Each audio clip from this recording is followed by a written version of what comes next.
Num sábado, Jesus estava ensinando numa das sinagogas.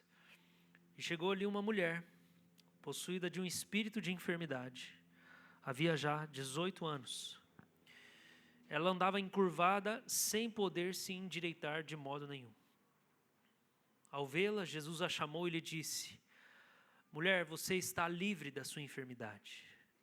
E impondo-lhe as mãos, ela imediatamente se endireitou e dava glória a Deus.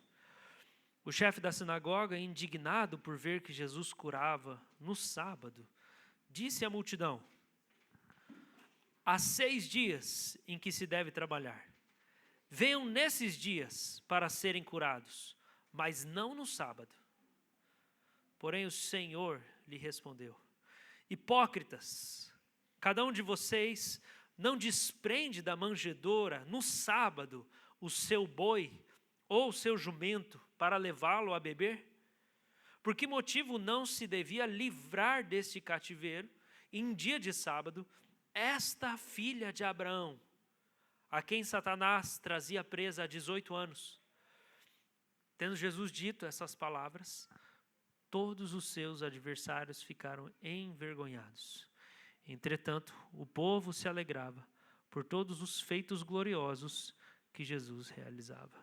Amém? Amém.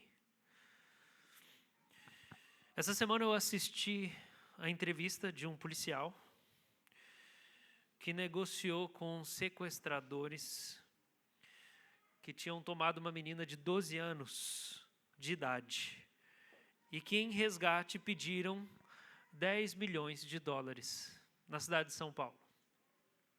A menina foi pega pelos sequestradores saindo da escola, que ficava a 1 quadra do edifício em que ela morava. E o ano era 2005. A família tinha um seguro sequestro, era uma família milionária, e tinha um seguro sequestro americano, norte-americano, que enviava um negociador dos Estados Unidos para poder conduzir as negociações. Mas, como protocolo brasileiro, a polícia também tinha que se envolver. Então, nos primeiros 11 dias, o pai da menina que tinha sido sequestrada ouviu apenas o negociador estrangeiro. A gente no Brasil tem esse negócio de que o que vem dos Estados Unidos é sempre melhor, né? E ignorou o policial brasileiro. E acabou que a negociação ficou por R$500 mil. Então, de 10 milhões de dólares para R$500 mil. Mas isso é comum na negociação com os sequestradores, porque eles jogam lá em cima, porque eles sabem que vai ter a negociação. Na noite em que o pai pagou o valor, ele preparou uma mesa grande na sala, cheia de todo tipo de doce, comida, brinquedos, para a recepção da filha. Eles tiveram uma segurança. Nós pagamos o valor que foi pedido, então nossa filha vai voltar para casa hoje. Só que a menina não foi solta pelos sequestradores e ela não foi devolvida ao pai. Porque o pai negociou na lógica do policial norte-americano, sem ouvir o policial brasileiro que entendia o funcionamento dos sequestradores brasileiros. O policial disse que aquela mesa que tinha sido preparada ficou por 3 dias pronta na casa, e os pais com uma expectativa, mas hoje ela vem, mas hoje ela volta. Até que o policial no 3º dia disse assim, pode desfazer essa mesa, porque essa mesa está fazendo mal para vocês. Ela não vai voltar agora. Os sequestradores só voltaram a fazer contato 21 dias depois desse pagamento de R$500 mil. E com 60 dias após o sequestro dessa menina de 12 anos, a mãe dela teve um sonho, que o policial chegava com a filha pela porta dos fundos, aquele policial brasileiro. E naquele dia, quando o policial chegou, por algum motivo, ele fala que eu não lembro porquê, eu entrei pela porta dos fundos na casa e a mãe estava feliz, sorrindo. E eu perguntei, por que você está sorrindo? Alguma coisa, alguma notícia? E o que foi dito é que a mãe estava esperançosa porque ela tinha tido um sonho. E O policial não tinha contado em que momento estava da negociação, mas disse, pode ser que isso aconteça, pode ser que eu entre pelos fundos com ela. Não queria criar expectativas. 2 dias depois, então, 72 dias de cativeiro. Os investigadores encontraram a menina, inesperadamente, durante uma campanha política, em que eles estavam fantasiados de... Como é que chama, gente? Cabo eleitoral. Eles estavam fantasiados. Entraram no meio da multidão, 4, 5 policiais, e acabaram encontrando, inesperadamente, eles não estavam prontos, aquele dia não era o dia da operação, mas eles encontraram, identificaram alguns sequestradores e encontraram a filha e trouxeram para casa naquele dia a menina pelas portas dos fundos, exatamente como a mãe tinha sonhado. Versículo 16 diz, por que motivo não se deveria livrar deste cativeiro? Em dia de sábado, esta filha de Abraão, a quem Satanás trazia presa há 18 anos. Tudo que Satanás deseja fazer é separar os filhos de Deus do seu pai. Tudo que o diabo deseja fazer é separar os filhos de Deus do seu pai. Nessa manhã, a gente vai olhar para 3 aspectos dessa passagem para tentar esclarecer ainda mais para vocês a dinâmica do conflito que nós temos contra Satanás. Mas antes disso, eu posso dizer que agora que eu sou pai, além de ficar mais chorão, né? Eu estou me sentindo velho. Às vezes eu olho umas coisas no Instagram e começo a chorar, o nenenzinho lá. Nossa, já era. Eu já chorava, mas era por causa de Jesus. Agora fiquei mais chorão ainda. Deus tem mudado o meu coração para me ensinar a olhar para homens e mulheres como filhos e filhas de Deus. E o verso central dessa passagem que a gente leu, eu creio que seja essa ênfase, essa declaração enfática de Jesus no verso 16. Por acaso eu não devia livrar deste cativeiro essa filha de Abraão? E quando o Senhor me trouxe para essa passagem, nessa semana eu lembrei da história do sequestrador, dos sequestradores e da menina levada em cativeiro, 72 dias. Essa mulher foi 18 anos no cativeiro, o cativeiro de Satanás. E Jesus fala, essa aqui é filha de Abraão. Então, nessa manhã, eu quero caminhar com você para você distinguir, prestar atenção em 3 coisas nesse texto, nessa passagem. O tema da nossa mensagem é que a liberdade é dos filhos de Deus. Eu quero que você note o caráter de Satanás como inimigo de Deus e inimigo dos filhos de Deus, procurando prejudicar, prender, aprisionar e separar os filhos de Deus. O segundo, eu quero que você perceba a vulnerabilidade dos filhos de Deus. Os filhos de Deus podem ser atingidos, atacados, prejudicados pelo inimigo. Sim, o inimigo das nossas almas. E em terceiro lugar, eu quero que você veja, e é o mais importante de tudo, o coração de Jesus para libertar os filhos de Deus. O coração de Jesus é pelos filhos de Deus. A gente começa essa passagem olhando para o versículo de número 10. O texto fala que num sábado Jesus estava ensinando numa das sinagogas. Esse texto que a gente acabou de ler é o último relato de Jesus em uma sinagoga, no Evangelho de Lucas.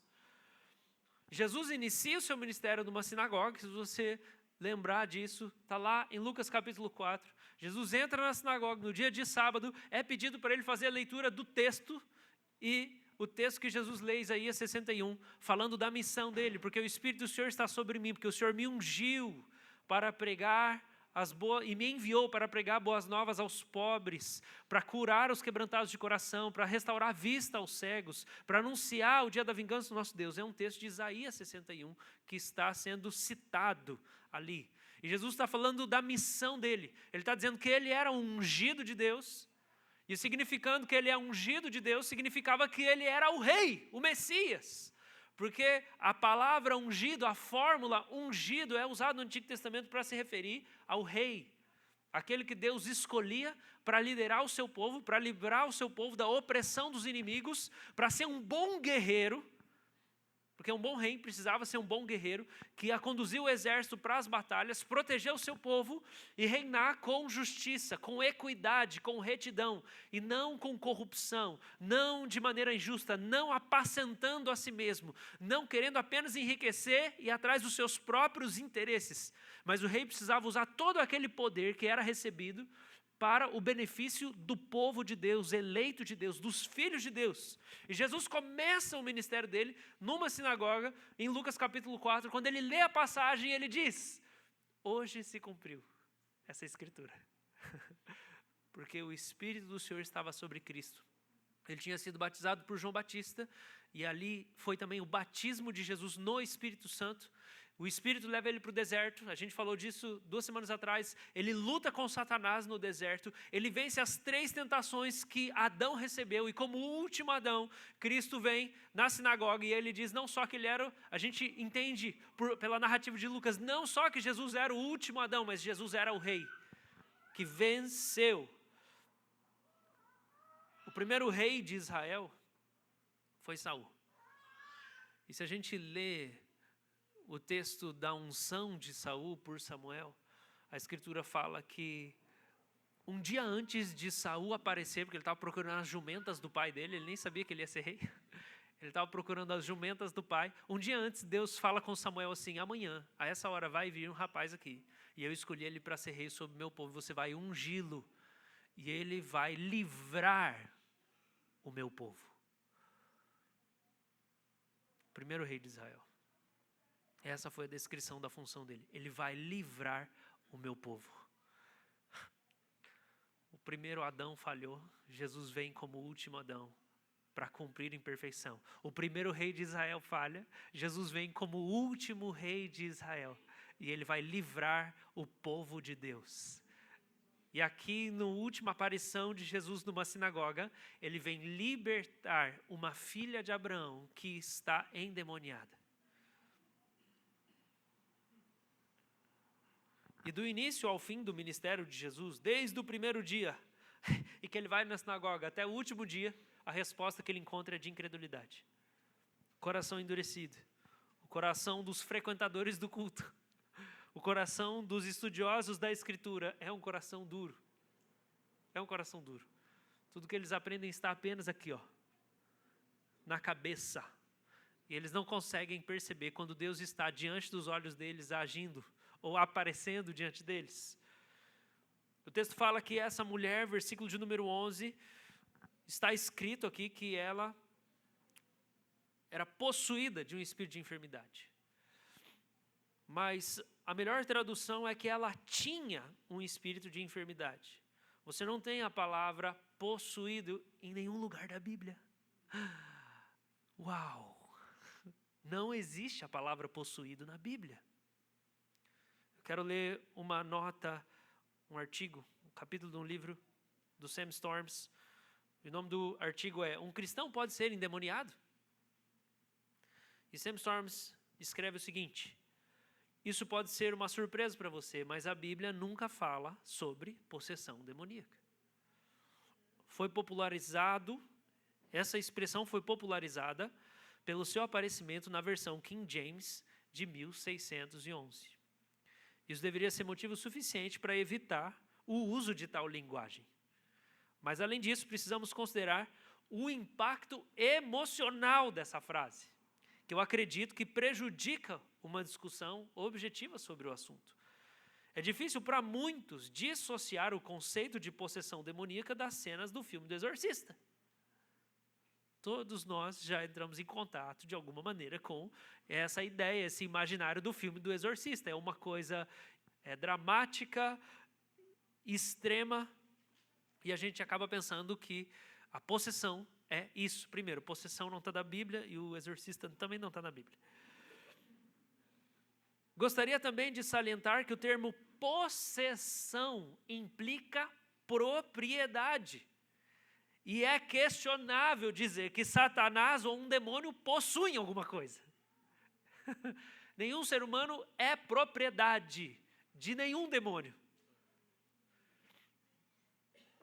a demonização, que é a palavra bíblica, demonização é a palavra bíblica, envolve alguém sob a influência ou controle de um demônio, em vários graus, mas implica que esse espírito maligno reside nesta pessoa. Reside. Agora, qual a importância da gente distinguir possessão de endemoniamento? A importância é muito grande, porque quando você vê alguém tendo manifestações demoníacas, você não pode pensar que aquela pessoa é uma propriedade de Satanás e por isso ela está tendo aquelas manifestações. Porque ela não é uma propriedade de Satanás. Satanás não é dono de nada. Isso faz toda a diferença para como a gente lida com aquele tipo de situação. Se você pensar, essa pessoa está possessa, porque ela é do diabo, você pensar, então tá, né? O diabo é o dono dela, o que eu posso fazer? Agora, como embaixadores do reino de Deus, enviados para proclamar as boas novas, e sabendo que os nossos inimigos não são pessoas, quando a gente olha Satanás agindo, se apossando de alguém, é sempre de maneira ilegal, porque ele não é dono de ninguém.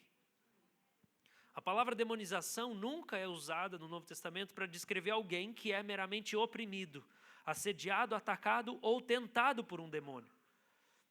Em todos os casos é feita referência a um demônio entrando, habitando ou sendo expulso de uma pessoa. Então, demonização, que é a palavra bíblica, sempre significa isso. Um demônio entrando ou saindo ou habitando alguém. Isso é endemoniamento, é um demônio presente. Em resumo, se um demônio reside ou habita uma pessoa, é um caso de endemoniamento. Ser simplesmente tentado, assediado, afligido ou oprimido por um demônio não é endemoniamento. Vou repetir. Ser tentado a pecar não é endemoniamento. Ser assediado por um demônio de alguma maneira, afligido, você tem um pesadelo, você sabe que é maligno, não é endemoniamento. Ser oprimido diante de uma situação, você sente mal-estar, é algo que você percebe, talvez é o lugar onde você está, talvez é a situação que você está. Isto não é endemoniamento. Endemoniamento sempre implica habitação. É um demônio habitando alguém. E o que a gente entende dessa passagem? É que tinha um demônio habitando nessa mulher. Versículo 11. Chegou ali uma mulher. Não é possuído que está no original, ok? Chegou ali uma mulher que tinha um espírito de enfermidade, já havia 18 anos, e ela andava encurvada, sem poder se endireitar de modo nenhum. Jesus está ensinando na sinagoga, aquela mulher entra na sinagoga, Jesus olha para aquela mulher, e ele vai livrar aquela mulher daquele espírito que habitava nela, aquele espírito de enfermidade. Era um demônio que causava uma doença. Eu conheço uma mulher que passou pela mesma situação, crente.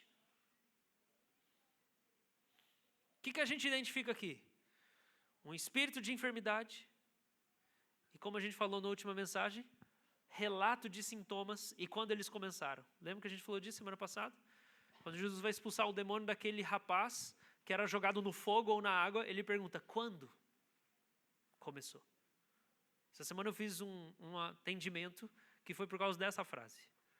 A pessoa estava no culto e falou, pastor, a hora que você falou que Jesus fez aquela pergunta, desde quando? Aquilo ficou a semana inteira na minha cabeça. E eu precisava conversar com você sobre coisas que acontecem comigo desde eu era pequeno. Ela tinha um espírito de enfermidade, um demônio que causava uma doença.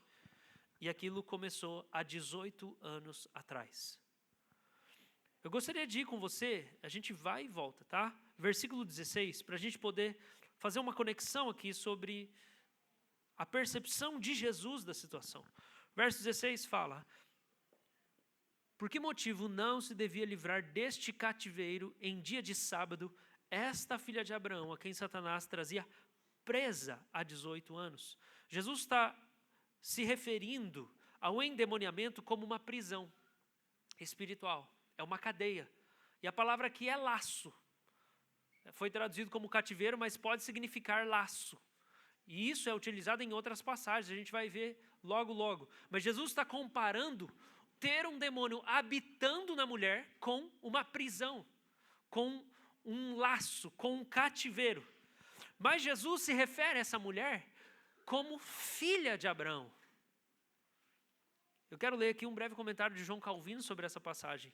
E ele escreve assim: se for lícito no sábado cumprir os ofícios da humanidade ao gado, é ridículo imaginar que a devida observância do sábado impedirá que seja concedida assistência aos filhos de Deus. Ok, tudo isso eu já falei.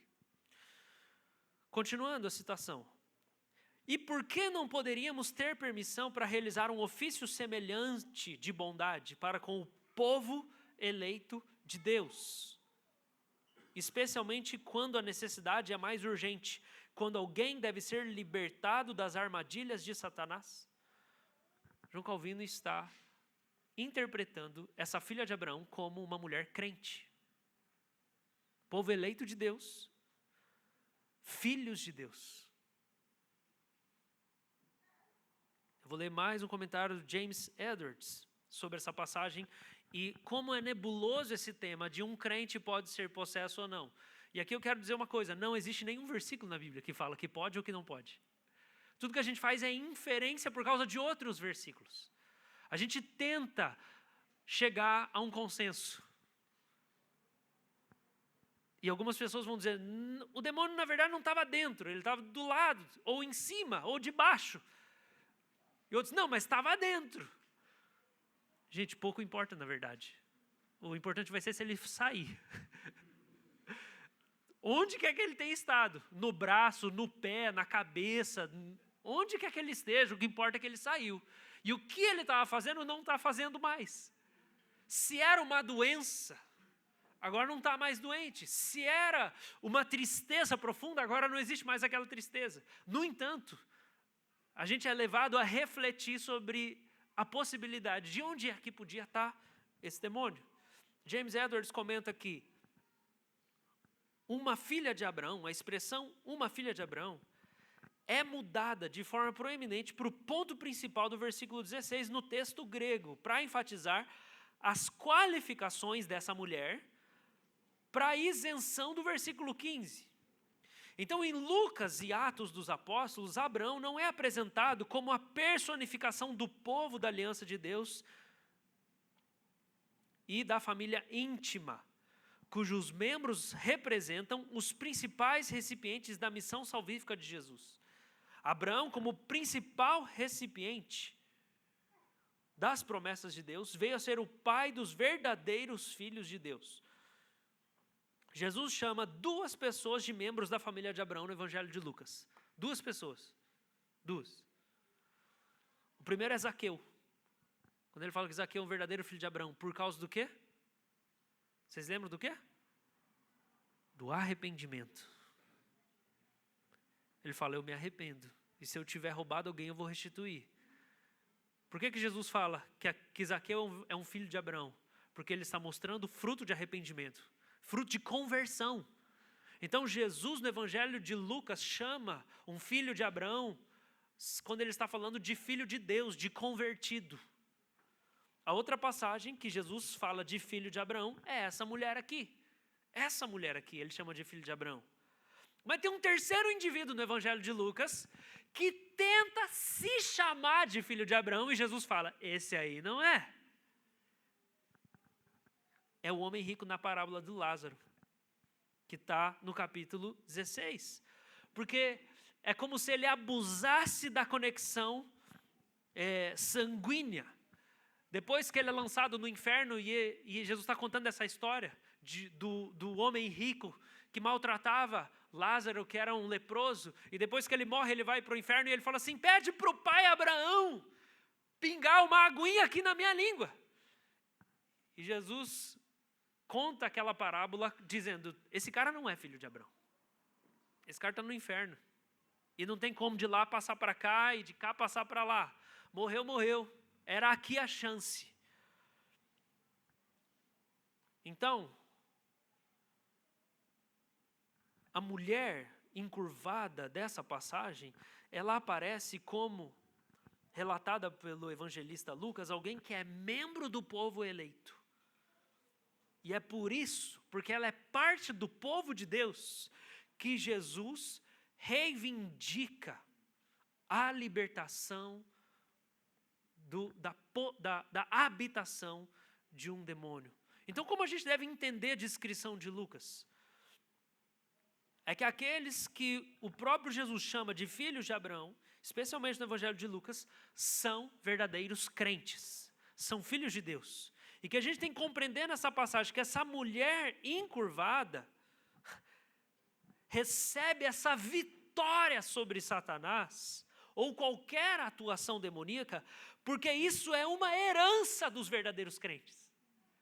Vencer Satanás é parte da herança que você tem em Cristo Jesus. A gente vê isso sendo relatado no Evangelho de Mateus também, eu quero ler rapidamente. Eis que uma mulher cananeia, que tinha vindo daqueles lados, clamava: Senhor, filho de Davi, tenha compaixão de mim. Minha filha está horrivelmente endemoniada. Tem um demônio habitando a minha filha. E a resposta de Jesus foi: não é correto pegar o pão dos filhos e jogá-lo aos cachorrinhos. Jesus está falando que aquele ministério, aquele poder para libertar de endemoniamento estava reservado para os filhos de Deus. E aquela mulher era uma gentílica, alheia às alianças, às promessas da aliança. Mas a fé que ela expressa vai fazer com que Jesus estenda e antecipe aquilo que vai acontecer no Novo Testamento, que os gentios também vão participar da aliança de Abraão. Então o que Jesus está afirmando é que a libertação de endemoniamento é o pão para os filhos. O pão é a libertação. O pão que aquela mulher está pedindo é vencer Satanás em qualquer instância. E isso é para os filhos de Deus, amém? É para você, meu irmão, é para mim. Ser filho de Abraão significa ser herdeiro das promessas feitas a Abraão.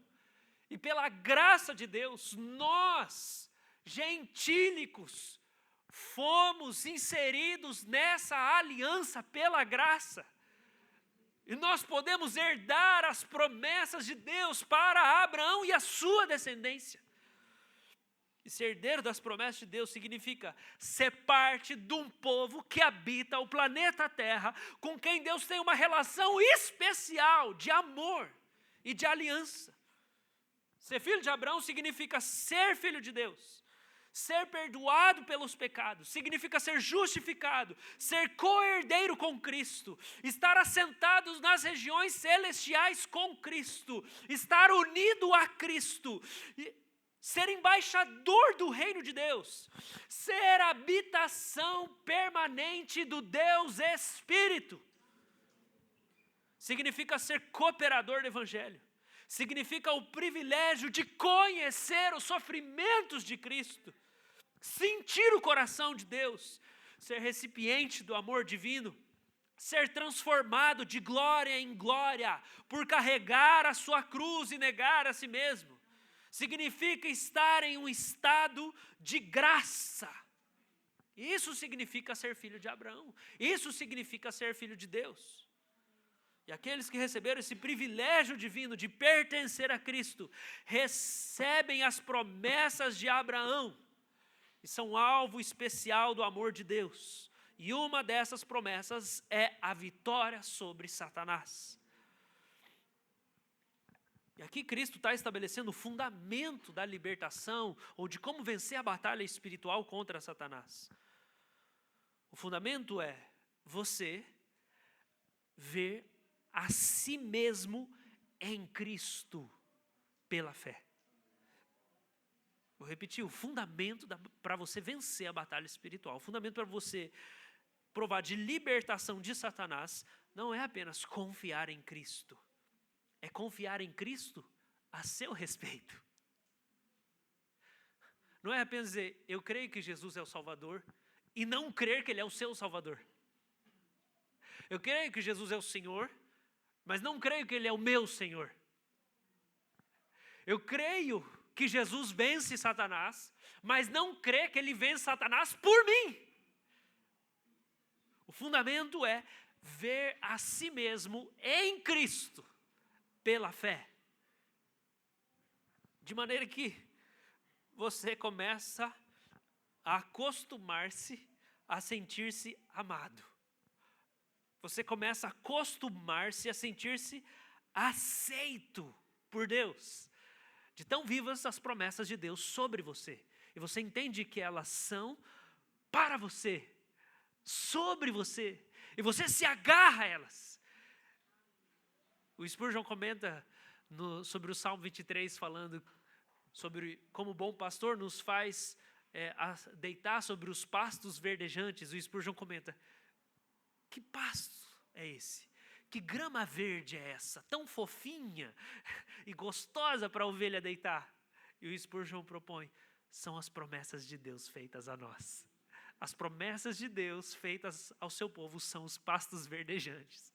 A grama verdinha e fofinha que eu posso deitar e descansar. Ele me faz repousar em pastos verdejantes. Ele me faz repousar nas promessas que Ele fez para mim em Cristo. E Ele me pôs em Cristo. E porque eu estou em Cristo, eu sou herdeiro dessas promessas. Cristo está dizendo: essa é uma filha de Abraão. Ela deve ser liberta de Satanás. Deus fez promessas a Abraão e ela é sua herdeira. Amém, irmãos? Você é um filho de Abraão? Você está em Cristo Jesus? Você permanece na fé depois de todo esse tempo de sua caminhada com o Senhor? Então você é herdeiro das promessas que Deus fez a Abraão. E uma delas é a vitória sobre Satanás, pelo sangue de Jesus. Aí talvez você pense: tá, mas depois o Espírito Santo veio habitar em nós, dá para o demônio entrar na gente ainda? Eu vou responder a todas as perguntas no dia 26 de junho, quinta-feira. Nós vamos ter um encontro dos pequenos grupos naquela semana aqui na igreja. E a gente vai encerrar as perguntas e tudo mais que a gente precisa, porque há dúvidas. Então, dia 26/6, quinta-feira à noite, a gente vai ter um tempo especial. A maior parte do nosso tempo é para perguntas sobre essa temática. Mas eu vou responder com algumas cositas nessa manhã. Mas eu vou te devolver com a pergunta. A pergunta é: um crente, mesmo depois que nasceu de novo e o Espírito Santo habita nele, pode ter um demônio habitando nele? Deixa eu te fazer uma pergunta. Saul era crente? Você vai pensar nisso aí. Saul era crente ou não?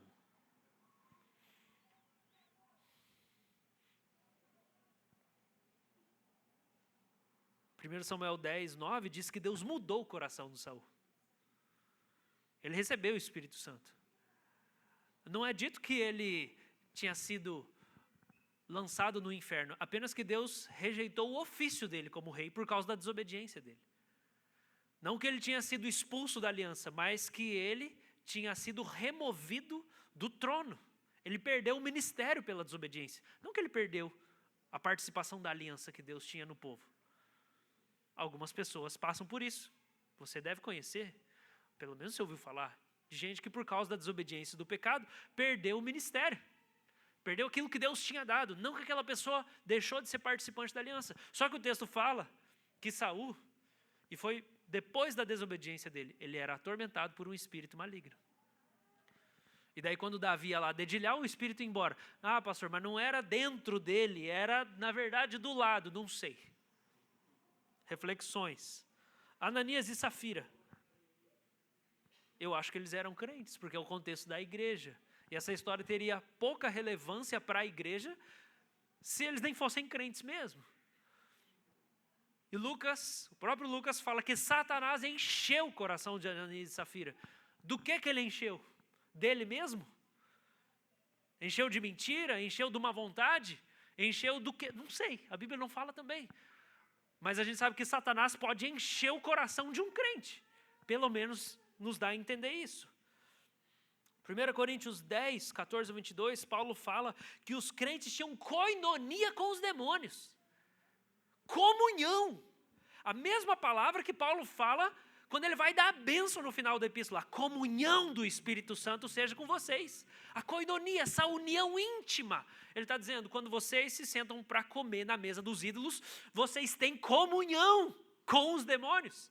E daí ele diz, por acaso vocês podem ter comunhão com a luz e com as trevas? Vocês podem ter comunhão com Cristo e com os demônios? E daí ele diz, claro que não. Agora é óbvio que Paulo não está dizendo que isso não pode acontecer. Ele está dizendo que isso não deve acontecer.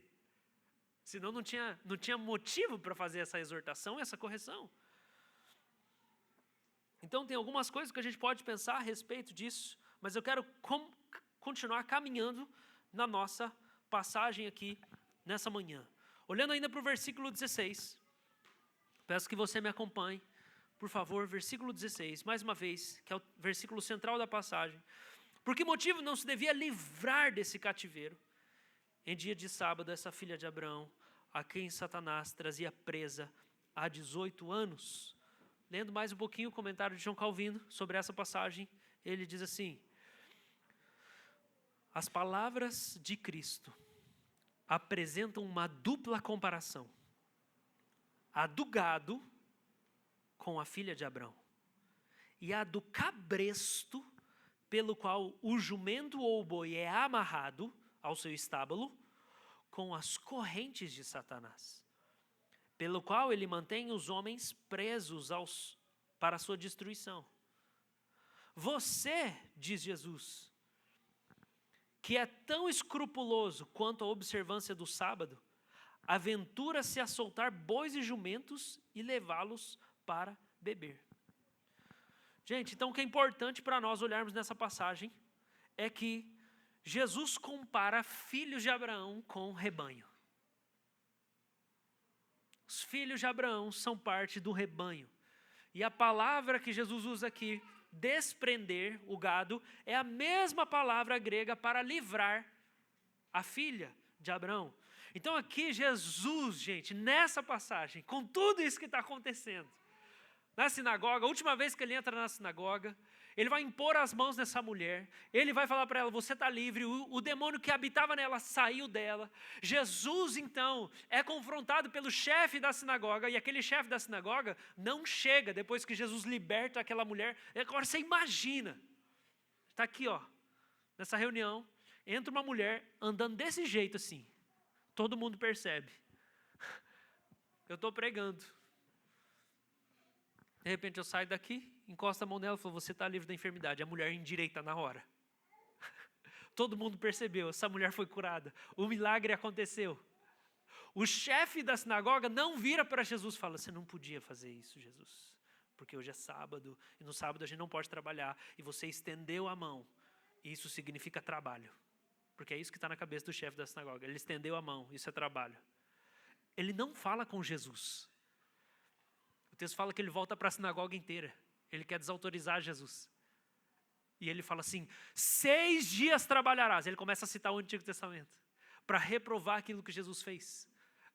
Só que a resposta de Jesus para esse chefe da sinagoga, quando ele faz a comparação da filha de Abraão com o gado, quando ele fala desse desprender do gado, como livrar de Satanás, Jesus está focando na natureza do trabalho pastoral. Um pastor alimenta as ovelhas e mata a sede das ovelhas. Mas para o pastor alimentar as ovelhas e matar a sede delas, ele precisa desamarrar as ovelhas. E a libertação é parte do trabalho pastoral e discipulado da igreja. Por quê?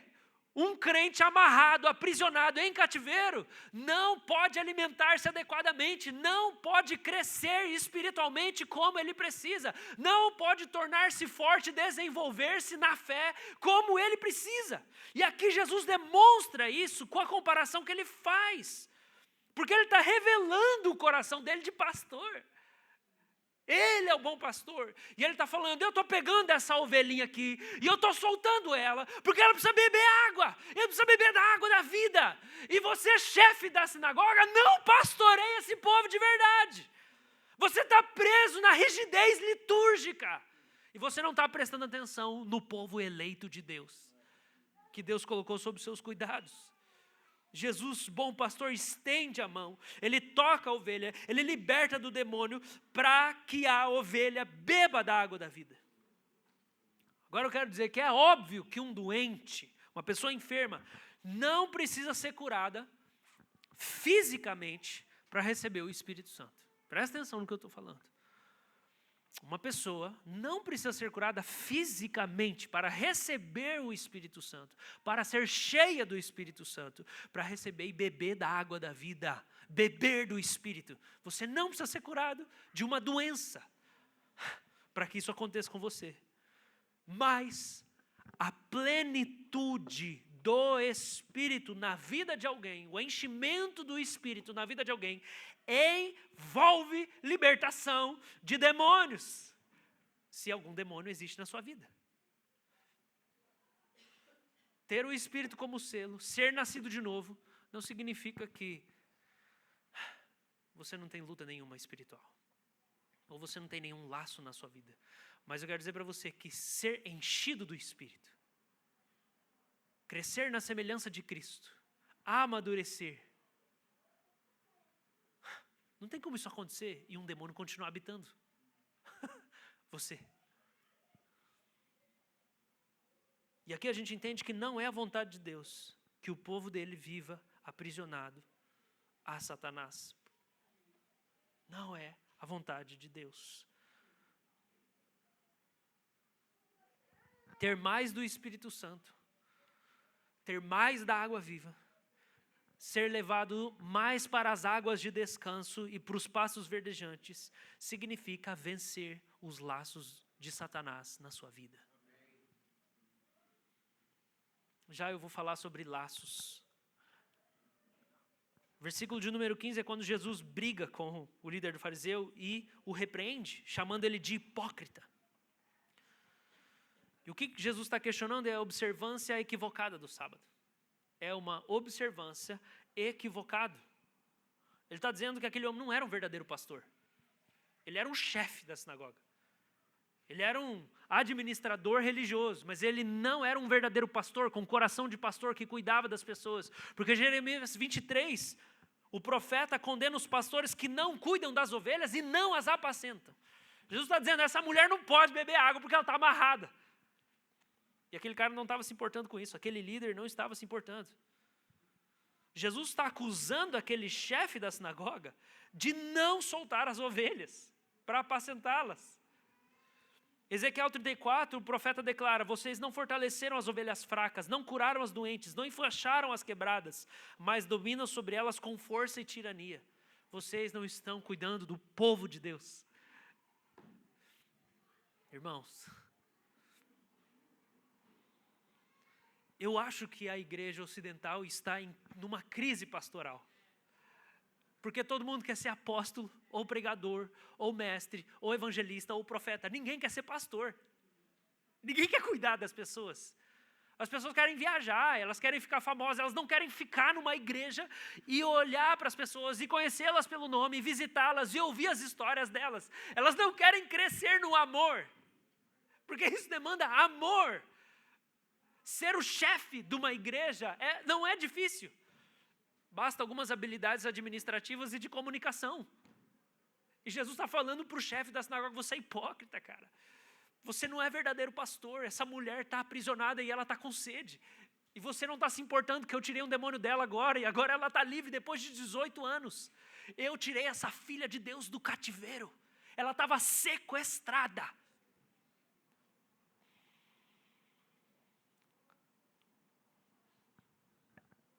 Para Jesus, a essência do sábado não é postergar e nem evitar o reino de Deus, mas é realizar a obra de Deus. Esse é o Shabá. O Shabá é o reino de Deus vir. Esse é o descanso. O reino de Deus veio. O verdadeiro descanso é quando o Espírito de Cristo vem por meio de você e faz toda a vontade de Deus. Esse é o descanso. Quando a glória de Deus enche o templo de Salomão, os sacerdotes não conseguem fazer nada. Porque Deus já está fazendo tudo. É o Espírito de Deus fazendo a vontade de Deus por seu intermédio. Esse estado de descanso é o que Madame Guyon e Teresa de Ávila chamam de oração da simplicidade. é uma paz perene. É uma comunhão com Deus em paz perene. Eu estou em comunhão com Deus. Eu estou em paz. E eu sirvo, e eu amo, e eu cuido em paz. Cheio do Espírito Santo. Sem amarras que me impedem de obedecer a Deus. Quando a gente olha para o cativeiro aqui, essa palavra é usada por Jesus para falar sobre essa mulher. A palavra aqui significa amarrar, prender com correntes ou colocar em correntes. Subjugar, colocar sob obrigação do dever. Essa palavra é usada também em Mateus 14 para se referir a Herodes, quando ele prende João Batista, para que ele não atue como profeta. Vocês lembram disso? João Batista profetiza e ele condena o pecado de Herodes, que tinha tomado a esposa do irmão. E o que acontece?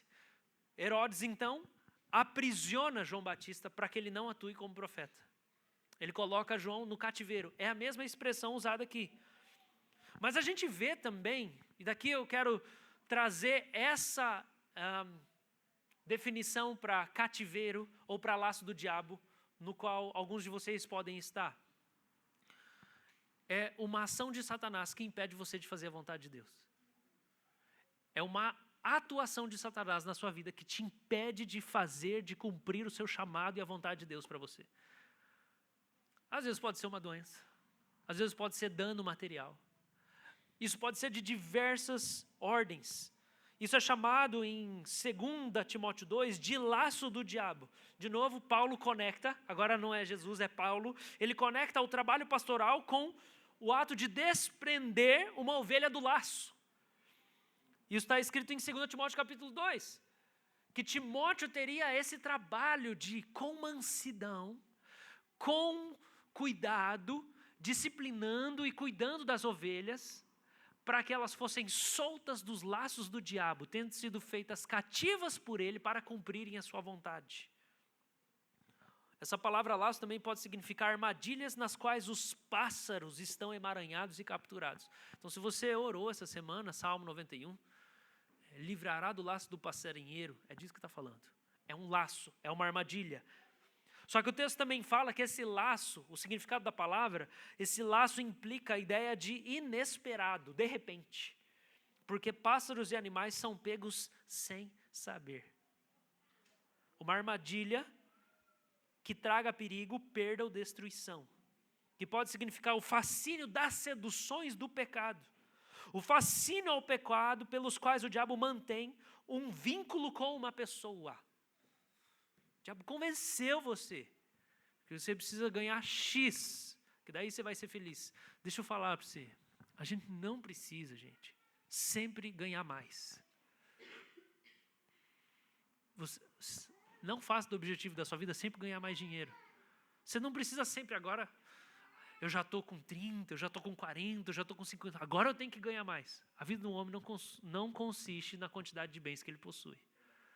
Faça do alvo da sua vida amar mais, amar melhor, perdoar mais rápido, se arrepender mais rápido, ser mais íntimo de Deus, doar-se mais, desprender-se mais.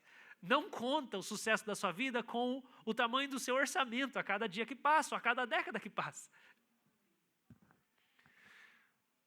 Se é assim que você pensa, você está no laço. Você está na sedução do pecado. São aqueles objetivos de vida que você acha que são justos e nobres e verdadeiros e não são a vontade de Deus para você, e você não precisa daquilo. E aquilo rouba a sua atenção de você fazer a vontade de Deus no seu tempo, breve tempo aqui na terra. Esses são os laços. Então esses laços do diabo, esse cativeiro podem ser pensamentos, dardos inflamados que ele joga na sua imaginação. Pensamentos. Eu estava ouvindo um pastor descrever sobre dardos inflamados como ele dizia que ele estava pregando e um crente da igreja dele procurou ele e falou assim: pastor, por que isso acontece comigo? Eu estou vendo você pregar e no meio da pregação começa a vir imagens obscenas na minha cabeça, no meio do sermão. E daí ele fala: essa é uma maneira dos dardos inflamados do maligno vir sobre você. O diabo põe imagens na sua cabeça. Repentinamente, você nem tem contato com isso. Só começa a vir essas coisas na sua cabeça. Dardos inflamados do maligno. pesadelos, são tormentos noturnos, sentimentos de medo, ansiedade, angústia. O apóstolo Pedro fala que esses sentimentos eles sufocam a fé e a confiança em Deus diante de alguma situação. E quando você está ansioso, deixa eu dizer, você perde a sensibilidade à voz de Deus. Você não consegue ouvir a voz de Deus quando você está ansioso. Você não consegue confiar em Deus. Você não consegue discernir o que Deus está falando para você quando você está ansioso. Essas ações malignas sobre você e sobre mim podem ser hábitos escravizadores, pecados ou vícios, que você fica sendo puxado para voltar para aquele lugar. E Deus, por misericórdia, não deixa. Às vezes ele faz dar errado, no meio do caminho. Compartilhei com vocês já, né, que Deus chamou a gente para fazer um detox digital. Né? Nós estamos aí há meses sem assistir filme, seriado e tal. Só que a perseverança na obediência é custosa. Porque depois de um tempo que você obedece, você começa a pensar que você está bom já. Aí já está bom já. Essa semana foi meu aniversário, daí a gente pensou assim, será que Deus deixa no aniversário? O pecado vai seduzindo, será que Deus deixa essa semana? Meu aniversário, será que Deus deixa? Vamos assistir aquilo? Vamos pensar, vamos ver. E eu falei para Deus, coloquei algumas condições. Deus, se acontecer assim, o Senhor está deixando. Não aconteceu nada daquilo. Foi terminando o dia, eu falei assim, tá bom, já entendi, é o Satanás. São aqueles desejos que começam a vir, eles parecem tão ingênuos. São hábitos escravizadores. Podem ser doenças diversas. A gente vê nesse caso aqui um espírito de enfermidade. De uma gripe a um câncer. Pode ser uma ação maligna contra a saúde do crente. Danos materiais e físicos. Jesus fala em Apocalipse que Satanás jogaria alguns crentes na prisão. Quando ele escreve para 7 igrejas, em uma das igrejas ele fala assim, aguenta firme, porque Satanás vai jogar alguns de vocês na prisão. Opa, Jesus está falando que o Satanás vai jogar um crente na prisão? Satanás tem poder para causar um dano físico desse jeito em mim? Sim. É isso que Jesus está dizendo. Jesus está dizendo que o diabo vai pôr alguém na prisão. Quebrar coisa, gente. Eu tô meio bravo com o capeta. Eu falo, Deus, eu não aguento mais, Deus. Eu não aguento mais o diabo quebrando as coisas. É raspar o carro, é perder a chave, é quebrar isso, é quebrar aquilo. Deus, eu não sou desastrado. Por que as coisas estão acontecendo assim? Sai daqui, Satanás. Danos materiais e físicos. Ele pode fazer isso. Ele pode atuar na vida de alguém por meio de atos de violência e traumas de outras pessoas. Um trauma que você passou, que gerou em você um medo descontrolado diante de alguma coisa. Uma agressão, um abuso. Em último lugar, uma batalha da mente. Ideologias, filosofias, feitiçaria, falso ensino, doutrinas de demônios. Aqui, fortalezas, estruturas de pensamento que precisam ser desconstruídas mediante a exposição da verdade, da doutrina, da palavra de Deus. Você tem que ler muita Bíblia, meu irmão. Você tem que ler muita Bíblia para perceber que as coisas que você considera normal, na verdade, são encantamentos do inimigo sobre a sua mente. E tudo isso ele faz com a permissão de Deus. Tudo isso o diabo faz com a permissão de Deus. Mas nós recebemos a autoridade de Cristo para que pela espada do Espírito, pela fé, pelo sangue de Jesus, pelo louvor e pela oração, nós podemos enfrentar e desfazer os laços e as ciladas de Satanás.